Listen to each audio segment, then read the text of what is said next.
Well, you know, the Russian Federation is, of course, at least as interested as anybody else in the stability and prosperity of Ukraine. In fact, I would claim that for obvious reasons of geography and history, we are much more interested in that than some others who profess their knowledge about which way Ukraine and the Ukrainian people would like to go. And maybe this is one of the reasons of the current crisis in Ukraine, that too many visitors were claiming the path which the Ukrainians should be taking, rather than allowing the proper political process in that country.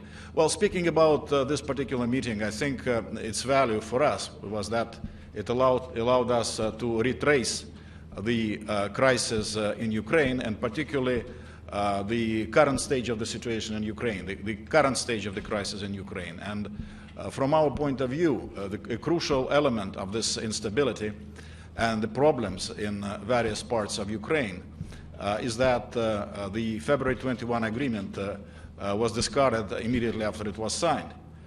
You will recall that there were some key elements in that agreement. First of all, the agreement envisaged a constitutional process where, with the consultation of everybody in Ukraine, they will produce a constitution which will take care of the interests of all the players, all the actors, all the regions there. The second element was that there should be a government of national unity. And the third element is that the radicals, those people carrying weapons in the streets, should lay down their arms. And of course, the presidential election was envisaged towards the end of the year, and there was also an important element of their joint investigation by opposition and the authorities, including international factors, of violence which has taken place in Ukraine in the course of the crisis. Unfortunately, all of those things were discarded, and it created the current situation of instability and current situation of concern in some regions of the country of where things were going, because the government which was formed cannot be described by any definitional standard as a government of national unity, because it contains only people from a particular region, particular regions of the country, central and western Ukraine. It does not contain representatives from various political forces, and therefore it is something which is causing concern in some parts of Ukraine, especially that almost the first decision which was taken by the Rada after President Yanukovych left Kiev was to abrogate the law on the languages, which was adopted just 2 years ago in 2012 after a very difficult process leading to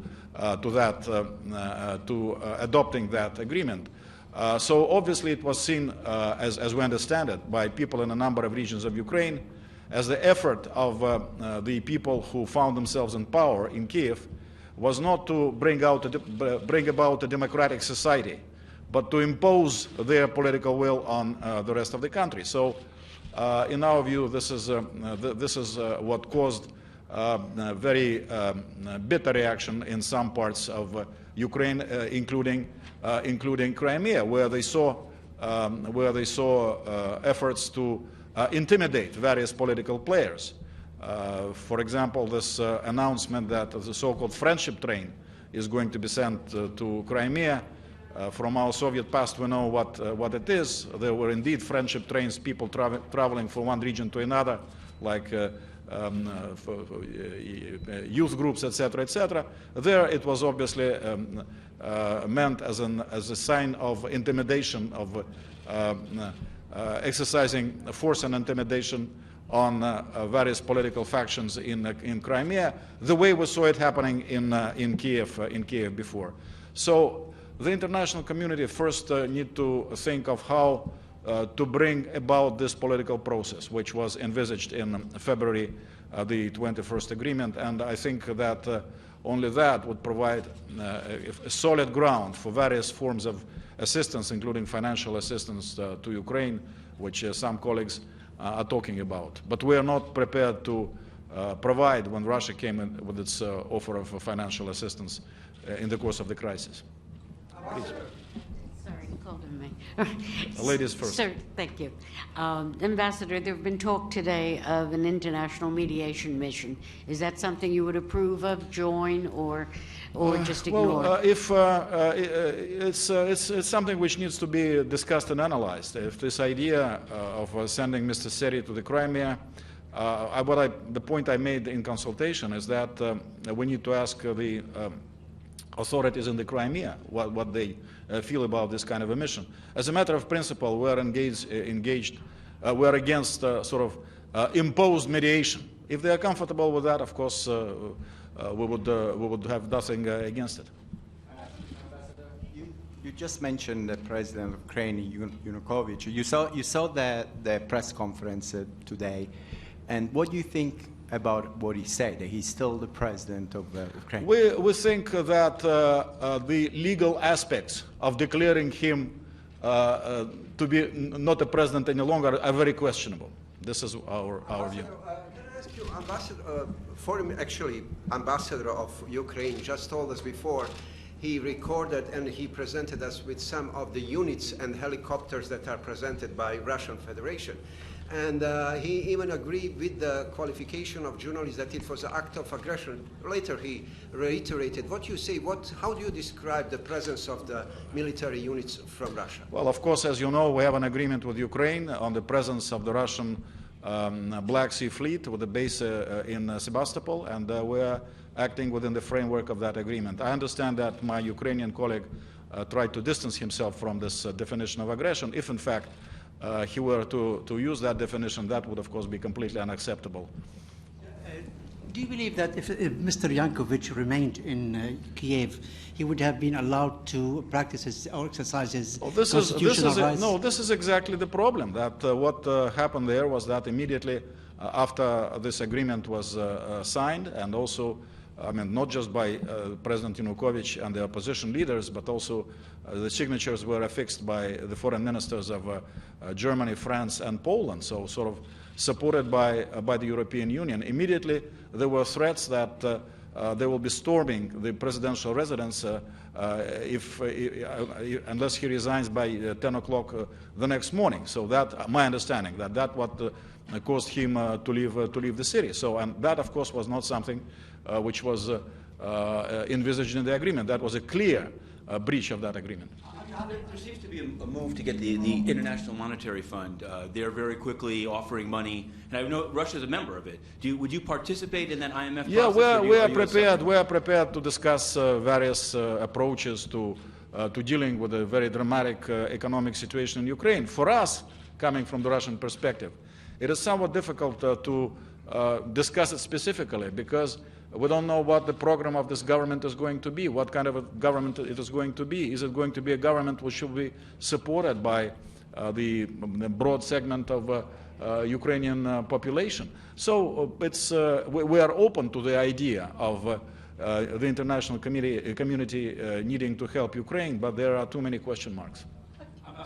Can I just ask you a further question about the military movements in the Crimea, and hopefully you can clear some of this up for us, because there have been reports of armed men at airports, reports of more military helicopters coming in to Crimea. Have you brought in extra forces? Can you clear up the situation for us?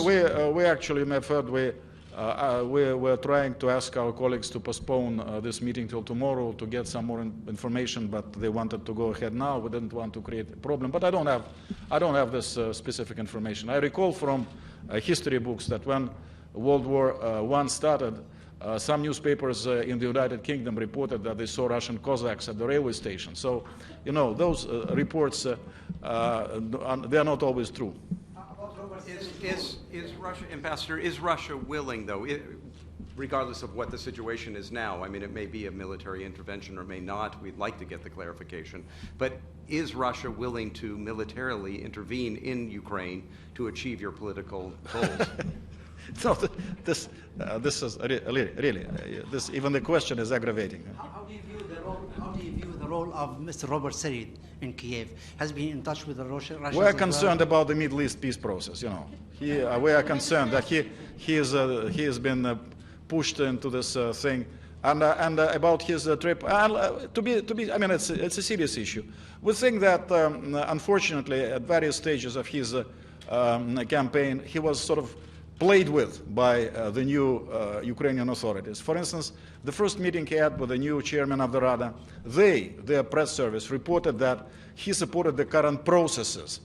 And what it meant under those circumstances was not clear to us, because the day before, there was a February 21 agreement which was supported by the Secretary General. So if his representative is there, one would expect him to support this agreement which was signed the day before. Then we were given the explanation that he didn't really say it, he didn't mean it, what he said was completely different. So he's, of course, treading very difficult ground. And as I say, if you're asking again about the possibility of his trip to Crimea, if the authorities in the Crimea are okay with that, I mean, why not? But it's not a situation where one can improvise. Unfortunately, I think we have seen too much improvisation rather than sticking to the solid ground of February the 21st agreement. When there was the Syrian situation, the beginning of the Syrian crisis, you said that the Western country, United States, France, England, they were meddling. They were creating a situation that will get worse. I remember I was here. You say something like that. How do you judge what the European Union, United States, in this situation, this crisis in Ukraine? Are you ready to say something similar? Did you think that they behave in a way that they shouldn't? Well, first of all, I don't want to draw any parallels between Syria and Ukraine. But secondly, yes, we definitely saw some imposed mediation, and some people who were trying to determine for Ukraine what they wanted. I mean, you remember the footage when the Speaker of the Parliament from one of the Baltic countries was speaking at the opposition rally, when then Foreign Minister of Germany was actually marching in the demonstration with the opposition. You know, now we are going to have a referendum on the independence of Scotland. So can we expect Baltic politicians marching there among those who are pitching for independence, or speaking at rallies at Edinburgh? Let's see if this is going to happen. So some of those things were quite graphic, and of course, in our view, completely had nothing to do completely with the idea of non-interference in the internal affairs of sovereign countries. I mean, they emphasize sovereignty, but they behave as if Ukraine was a province of the European Union, not even a country, but a province of the European Union. And that, of course, is, I think, at least impolite towards our Ukrainian friends. But then, maybe more importantly, there was an effort to determine for Ukraine what they need to do. You alluded to President Yanukovych. I think he mentioned it briefly in today's press statement. They did realize, the Ukrainian authorities at that time, that the signing of that association agreement would entail very grave economic consequences for them, and they tried to buy some time, and having a deal with Russia, etc., take some time to think about it. And you see what happened. They were crowded in telling that they were doing the wrong thing, and this whole trouble started. It should have started at all. I mean, they had a democratically elected president who had majority in a democratically elected parliament, and his election was coming up a year from now. Then he offered the post of prime minister to Mr. Yanukovych, to Mr. Yatsenyuk, who now became prime minister. He could have taken the post. He could have signed the association agreement with the European Union if he wanted to. He should have then taken the consequences, a responsibility for the consequences, which would have been quite dire. But then they went for toppling the president and changing, regime change operation, which turned out in a very dramatic and traumatic experience for the entire Ukrainian society. So yes, I think I can say that that interference from our Western colleagues has not been helpful, and they have a certain responsibility for those dramatic consequences, and also a responsibility for not following through with the agreement they themselves brought about and affixed their signatures to on February the 21st. What's the best way to resolve the crisis, Ambassador, and what is Moscow's bottom line? Well, the best way to resolve the crisis is to look hard again at February the 21st agreement and try to do things the way they were described there. They need to have a constitutional dialogue and process of forming a new constitution. They need to refrain from conducting a hasty presidential election, which most likely is going to create more friction within the country. They need to stop trying to intimidate other regions and other political forces. They need to show, not just to declare, but to show in their actual policies that this is about national reconciliation, this is about national unity, this is about territorial integrity of Ukraine.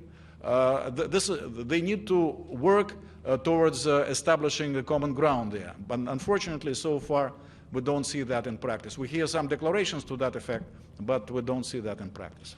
Thank you very much.